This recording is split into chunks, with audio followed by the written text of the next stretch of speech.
चला विचार करूया अशा एका फार्मचा जिथे सगळं काही तंत्रज्ञानावर चालतं. पण काय होईल जर हेच तंत्रज्ञान एकाच वेळी एक स्वप्न आणि एक दुःस्वप्न असेल तर? आज आपण उत्तम डुकरे जे एक शेतकरी आहेत त्यांच्या नजरेतून हायटेक पोल्ट्रीचे हेच दुहेरी वास्तव समजून घेणार आहोत. त्यांची ही एकच ओळ खरं तर या सगळ्या विषयाचं सार सांगून जाते. उत्तम डुकरे म्हणतात, आज संपूर्ण स्वयंचलित ईसी पोल्ट्री हाऊस क्षेत्रातील स्वर्गीय स्वप्न आपण पाहत असलो तरी या सुखद स्वप्नांना भीतीदायक दुःखाचे जोड देखील असणार आहे. म्हणजे बघा, एका बाजूला आहे तंत्रज्ञानाचं एक सुखद स्वप्न आणि दुसऱ्या बाजूला एक भीतीदायक दुःख, आणि याच दोन टोकांमध्ये काय दडलंय तेच आज आपण समजून घेऊया. तर हे स्वयंचलित स्वप्न प्रत्यक्षात दिसतं तरी कसं? काय आहे असं या आधुनिक फार्ममध्ये जे शेतकऱ्यांना इतकं आकर्षित करतं? चला बघूया. हे स्वर्गीय स्वप्न म्हणजे काय? तर सगळं काही आपल्या कंट्रोलमध्ये ठेवण्याचं एक आश्वासन, जिथे काम एकदम फटाफट होतं, सगळं काही ठरल्याप्रमाणे घडतं. असं वाटतं की हे तंत्रज्ञान शेतीला एका वेगळ्याच लेव्हलवर घेऊन जाईल. पण खरंच असं होतं का? आणि इथेच कथेला एक महत्त्वाचं वळण मिळतं. कारण म्हणतात ना, प्रत्येक गोष्टीची एक किंमत मोजावी लागते. उत्तम डुकऱ्यांच्या अनुभवानुसार कोणतंही नवीन तंत्रज्ञान फक्त फायदे घेऊन येत नाही, तर काही गंभीर तोटेही सोबत आणतं. आणि हे ईसी पोल्ट्री हाऊस त्याला काही अपवाद नाही. हेच ते तंत्रज्ञानाचे दोन चेहरे. एका बाजूला काय दिसतं? वाढलेली कार्यक्षमता, सगळं काही एकदम मॉडर्न, एकदम आकर्षक स्वप्न. पण दुसऱ्या बाजूला काय आहे?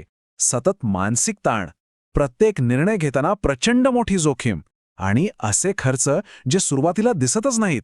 खरं तर ही एक दुधारी तलवार आहे. या सततच्या दबावाला उत्तम डुकरे एका शब्दात ओळखतात, वाढीचे मृगजळ. ते म्हणतात, पोल्ट्री क्षेत्रातील ग्रोथ वाढीचे मृगजळ. आज घडीला तरी ही घोडदौड आपण थांबवू शकत नाही. याचा अर्थ अगदी सरळ आहे. विकासाची ही शर्यत कधीच संपत नाहीये आणि शेतकरी त्यात नकळतपणे अडकत चाललाय.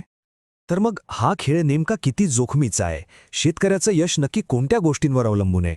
चला जरा खोलात जाऊन बघूया. आता हा आकडा बघा. खरं सांगायचं तर हे थक्क करणारं आहे. उत्तम डुकरे सांगतात की त्यांच्या व्यवसायातला नफा तोटा यातला तब्बल 90% हिशोब फक्त आणि फक्त दोन गोष्टींवर ठरतो: खाद्याचा दर्जा आणि पिल्लांची गुणवत्ता. आणि बाकी सगळं म्हणजे आपलं तंत्रज्ञान, व्यवस्थापन, दिवसरात्र केलेली मेहनत, या सगळ्याचा वाटा फक्त 10%. विचार करा. याचा अर्थ काय होतो माहितीये? जेव्हा आपलं 90% यश अशा गोष्टींवर अवलंबून असतं जे आपल्या पूर्णपणे हातात नाहीत, तेव्हा फार्म चालवणं म्हणजे तारेवरची कसरतच झाली की.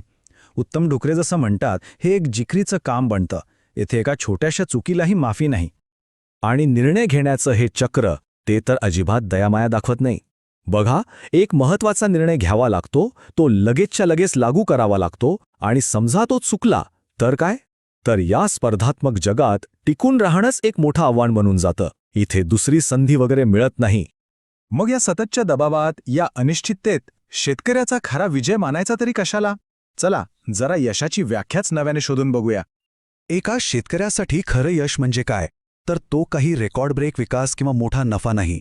उत्तम डुकऱ्यांच्या शब्दात सांगायचं झालं तर प्रत्येक बॅच नीटनेटकेपणाने पार पाडून दुसऱ्या बॅचसाठी सज्ज होणे, हेच खूप मोठे यश आहे.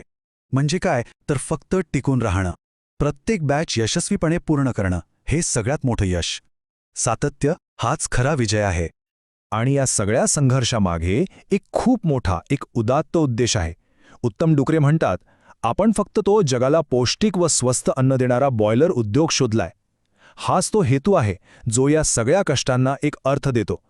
जगाचं पोट भरणं, ह्यापेक्षा मोठं ध्येय दुसरं काय असू शकतं, नाही का? हे सगळं ऐकल्यावर आपण एका मूलभूत प्रश्नावर येऊन पोहोचतो. तंत्रज्ञान आणि कार्यक्षमतेच्या या न संपणाऱ्या शर्यतीत आपण खरं यश मोजणार कसं? आकड्यांमध्ये की त्या आकड्यांमागे उभ्या असलेल्या माणसाच्या संघर्षात? खरंच विचार करायला लावणारा प्रश्न आहे.